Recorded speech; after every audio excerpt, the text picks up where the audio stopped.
Okay, here we go. It's time for chapter 16, and it is titled The Chamber of Secrets. All those times we were in that bathroom, and she was just 3 toilets away, said Ron bitterly at breakfast next day. And we could have asked her, and now... It had been hard enough trying to look for spiders, escaping their teachers long enough to sneak into a girl's bathroom. The girl's bathroom, moreover, right next to the scene of the first attack, was going to be almost impossible. But something happened in their first lesson, Transfiguration, that drove the Chamber's secrets out of their minds for the first time in weeks. 10 minutes into the class, Professor McGonagall told them that their exams would start on the 1st of June, 1 week from today. Exams? Howled Seamus Finnegan. We're still getting exams? There was a loud bang behind Harry as Neville Longbottom's wand slipped, vanishing one of the legs on his desk. Professor McGonagall restored it with a wave of her own wand and turned frowning to Seamus. The whole point of keeping the school open at this time is for you to receive your education, she said sternly. The exams will therefore take place as usual, and I trust you are all studying hard. Studying hard? It had never occurred to Harry that there would be exams with the castle in this state. There was a great deal of mutinous muttering around the room, which made Professor McGonagall scowl even more darkly. Professor Dumbledore's instructions were to keep the school running as normally as possible, she said.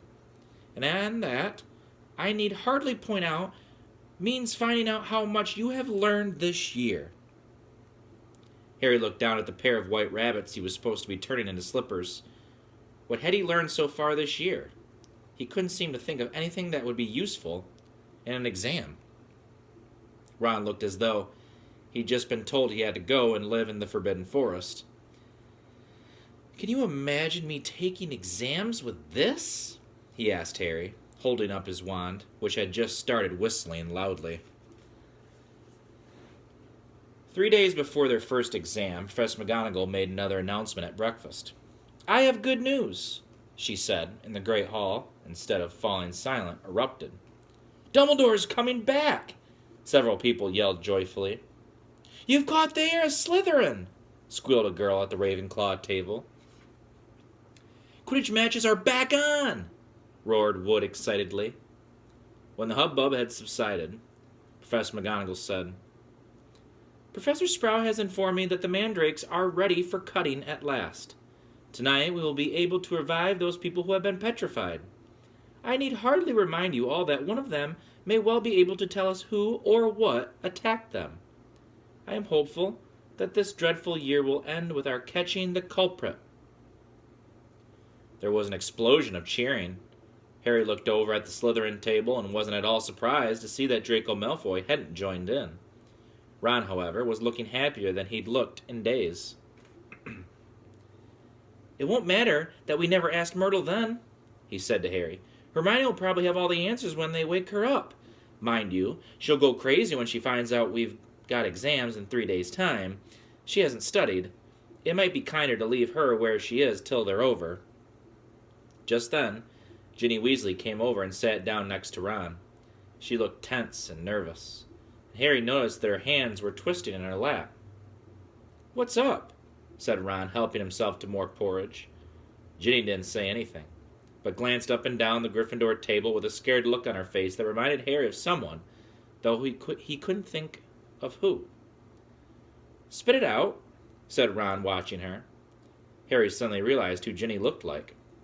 She was rocking backward and forward slightly in her chair, exactly like Dobby did when he was teetering on the edge of revealing forbidden information. I've got to tell you something, Ginny mumbled, carefully not looking at Harry. What is it? Said Harry.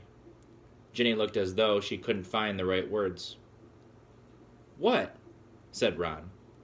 Ginny opened her mouth, but no sound came out. Harry leaned forward and spoke quietly so that only Ginny and Ron could hear him. Is it something about the Chamber of Secrets? Have you seen something? Someone acting oddly? Ginny drew a deep breath, and at that precise moment, Percy Weasley appeared, looking tired and wan. If you've finished eating, I'll take that seat, Ginny. I'm starving. I've only just come off patrol duty. Ginny jumped up as though her chair had just been electrified, gave Percy a fleeting, frightened look, and scampered away. Percy sat down and grabbed a mug from the center of the table. Percy, said Ron angrily. She was just about to tell us something important. Halfway through a gulp of tea, Percy choked. What sort of thing? He said, coughing. I just asked her if she'd seen anything odd, and she started to say, Oh, that's nothing to do with the Chamber of Secrets, said Percy at once. How do you know? Said Ron, his eyebrows raised. Well, if you must know, Ginny, walked in on me the other day when I was, well, never mind. The point is, she spotted me doing something I asked her not to mention it to anybody, I must say. I did think she'd keep her word. It's nothing. Really. I'd just rather. Harry had never seen Percy look so uncomfortable. What were you doing, Percy? Said Ron, grinning. Go on, tell us. We won't laugh. Percy didn't smile back. Pass me those rolls, Harry. I'm starving. Harry knew the whole mystery might be solved tomorrow without their help, but he wasn't about to pass up a chance to speak to Myrtle if it turned up. And to his delight it did, mid-morning, when they were being led to History of Magic by Gilderoy Lockhart. Lockhart, who had so often assured them that all danger had passed only to be proved wrong right away, was now wholeheartedly convinced that it was hardly worth the trouble to see them safely down the corridors. His hair wasn't as sleek as usual. It seemed he had been up most of the night patrolling the 4th floor. Mark my words, he said, ushering them around a corner. The first words out of those poor petrified people's mouths will be, It was Hagrid. Frankly, I'm astounded Professor McGonagall thinks all these security measures are necessary. I agree, sir, said Harry, making Ron drop his books in surprise. Thank you, Harry, said Lockhart graciously while he waited for a long line of Hufflepuffs to pass. I mean, we teachers have quite enough to be getting on with, without walking students to classes and standing guard all night. That's right, said Ron, catching on. Why don't you leave us here, sir? We've only got one more corridor to go. You know, Weasley, I think I will, said Lockhart. I really should go and prepare my next class. And he hurried off. Prepare his class, Ron sneered after him. Gone to curl his hair, more like it. They let the rest of the Gryffindors draw ahead of them, then darted down a side passage and hurried off toward Moaning Myrtle's bathroom. But just as they were congratulating each other on their brilliant scheme, Potter! Weasley! What are you doing? It was Professor McGonagall, and her mouth was the thinnest of thin lines. We were, Ron stammered, we were going to go and see Hermione, said Harry, Ron, and Professor McGonagall both looked at him. We haven't seen her for ages, Professor, Harry went on, hurriedly, treading on Ron's foot. And we thought we'd sneak into the hospital wing, you know, and tell her the mandrakes are nearly ready, and, not to worry. Professor McGonagall was still staring at him, and for a moment Harry thought she was going to explode. But when she spoke, it was in a strangely croaky voice. Of course, she said, and Harry, amazed, saw a tear glistening in her beady eye. Of course, I realize this has all been hardest on the friends of those who have been. I quite understand. Yes, Potter, of course you may visit Miss Granger. I will inform Professor Binns where you've gone. Tell Madame Pomfrey I have given my permission. Harry and Ron walked away, hardly daring to believe that they'd avoided detention. As they turned the corner, they distinctly heard Professor McGonagall blow her nose. That, said Ron fervently, was the best story you've ever come up with. They had no choice now but to go to the hospital wing and tell Madame Pomfrey that they had Professor McGonagall's permission to visit Hermione. Madame Pomfrey let them in, but reluctantly. There's just no point talking to a petrified person, she said. and they had to admit she had a point when they'd taken their seats next to Hermione. It was plain that Hermione didn't have the faintest inkling that she had visitors, and that they might just as well tell her bedside cabinet not to worry for all the good it would do. "Wonder if she did see the attacker, though," said Ron, looking sadly at Hermione's rigid face. "Because if he sneaked up on them all, no one will ever know." But Harry wasn't looking at Hermione's face. He was more interested in her right hand. It lay clenched on top of her blankets and bending closer. He saw that a piece of paper was scrunched inside her fist. Making sure that Madame Pomfrey was nowhere near, he pointed this out to Ron. "Try and get it out," Ron whispered, shifting his chair so that he blocked Harry from Madame Pomfrey's view. It was no easy task. Hermione's hand was clamped so tightly around the paper that Harry was sure he was going to tear it. While Ron kept watch, he tugged and twisted, and at last, after several tense minutes, the paper came free. It was a page torn from a very old library book. Harry smoothed it out eagerly, and Ron leaned close to read it too. "Of the many fearsome beasts and monsters that roam our land, there is none more curious or more deadly than the basilisk, known also as the king of serpents. This snake, which may reach gigantic size and live many hundreds of years, is born from a chicken's egg hatched beneath a toad. Its methods of killing are most wondrous, for aside from its deadly and venomous fangs, the basilisk has a murderous stare, and all who are fixed with the beam of its eye shall suffer instant death. Spiders flee before the basilisk, for it is their mortal enemy, and the basilisk flees only from the crowing of the rooster, which is fatal to it." And beneath this, a single word had been written in a hand Harry recognized as Hermione's.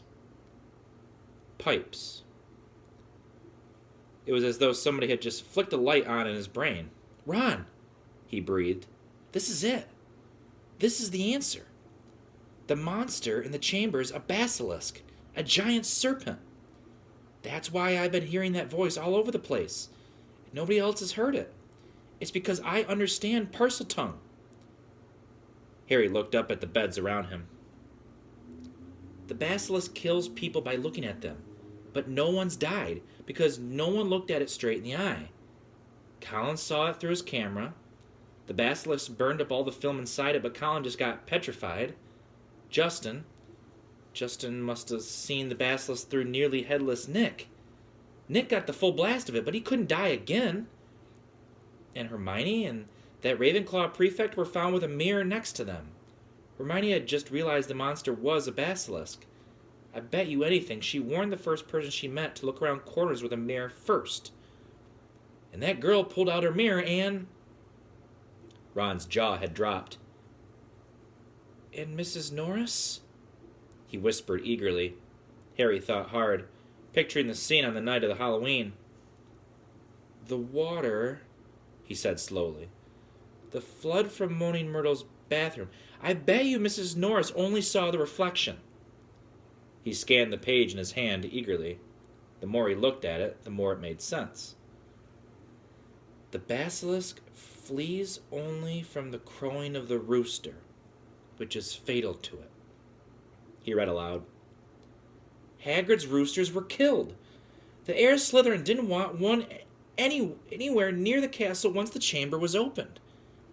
Spiders flee before the basilisk. It all fits. But how's the basilisk been getting around the place?" said Ron. "A giant snake. Someone would have seen..." Harry, however, pointed at the word Hermione had scribbled at the foot of the page. "Pipes," he said. "Pipes, Ron. It's been using the plumbing. I've been hearing that voice inside the walls." Ron suddenly grabbed Harry's arm. "The entrance to the Chamber of Secrets," he said hoarsely. What if it's a bathroom? What if it's in..." "Moaning Myrtle's bathroom," said Harry. They sat there, excitement coursing through them, hardly able to believe it. "This means," said Harry, I can't be the only Parselmouth in the school. The heir of Slytherin's won too. That's how he's been controlling the basilisk. What are we going to do? Said Ron, whose eyes were flashing. Should we go straight to McGonagall? Let's go to the staff room, said Harry, jumping up. She'll be there in 10 minutes. It's nearly break. They ran downstairs. Not wanting to be discovered hanging around in another corridor, they went straight into the deserted staff room. It was a large, paneled room full of dark wooden chairs. Harry and Ron paced around it, too excited to sit down. But the bell to signal break never came. Instead, echoing through the corridors came Professor McGonagall's voice, magically magnified. All students to return to their house dormitories at once. All teachers return to the staff room immediately, please. Harry wheeled around to stare at Ron. Not another attack. Not now. What do we do? Said Ron aghast. Go back to the dormitory? No, said Harry, glancing around. There was an ugly sort of wardrobe to his left, full of the teachers' cloaks. In here. Let's hear what it's all about. Then we can tell them what we found out. They hid themselves inside it, listening to the rumbling of hundreds of people moving overhead, and the staff room door banging open. From between the musty folds of the cloaks, they watched the teachers filtering into the room. Some of them were looking puzzled, others downright scared. Then Professor McGonagall arrived. It has happened, she told the silent staff room. A student has been taken by the monster, right into the chamber itself. Professor Flitwick let out a squeal. Professor Sprout clapped her hands over her mouth. Snape gripped the back of a chair very hard and said, How can you be sure? The heir of Slytherin, said Professor McGonagall, who was very white, left another message, right underneath the first one. Her skeleton will lie in the chamber forever. Professor Flitwick burst into tears. Who is it? Said Madame Hooch, who had sunk weak-kneed into a chair. Which student? Ginny Weasley, said Professor McGonagall. Harry felt Ron slide silently down onto the wardrobe floor beside him. We shall have to send all the students home tomorrow, said Professor McGonagall. This is the end of Hogwarts. Dumbledore always said. The staff room door banged open again. For one wild moment, Harry was sure it would be Dumbledore, but it was Lockhart, and he was beaming. So sorry, dozed off. What have I missed? He didn't seem to notice that the other teachers were looking at him with something remarkably like hatred. Snape stepped forward. Just the man, he said. The very man. A girl has been snatched by the monster, Lockhart, taken into the Chamber of Secrets itself. Your moment has come at last. Lockhart blanched. That's right, Gilderoy, chipped in Professor Sprout. Weren't you saying just last night that you've known all along where the entrance to the Chamber of Secrets is? I sputtered Lockhart. Yes, didn't you tell me you were sure you knew what was inside it? Piped up Professor Flitwick. Did I? I don't recall. I certainly remember you saying you were sorry you hadn't had a crack at the monster before Hagrid was arrested, said Snape. Didn't you say that the whole affair had been bungled and that you should have been given a free rein from the first? Lockhart stared around at his stony-faced colleagues. I really never. You may have misunderstood. We'll leave it to you then, Gilderoy, said Professor McGonagall. Tonight will be an excellent time to do it. We'll make sure everyone's out of your way. You'll be able to tackle the monster all by yourself. A free rein at last. Lockhart gazed desperately around him, but nobody came to the rescue. He didn't look remotely handsome any more. His lip was trembling, and in the absence of his usual toothy grin, he looked weak-chinned and feeble. Very well, he said. I'll be in my office, getting ready. And he left the room. Right, said Professor McGonagall, whose nostrils were flared. That's got him out from under our feet. The heads of houses should go and inform their students what has happened. Tell them the Hogwarts Express will take them home first thing tomorrow. Will the rest of you please make sure no students have been left outside their dormitories?" The teachers rose and left, one by one.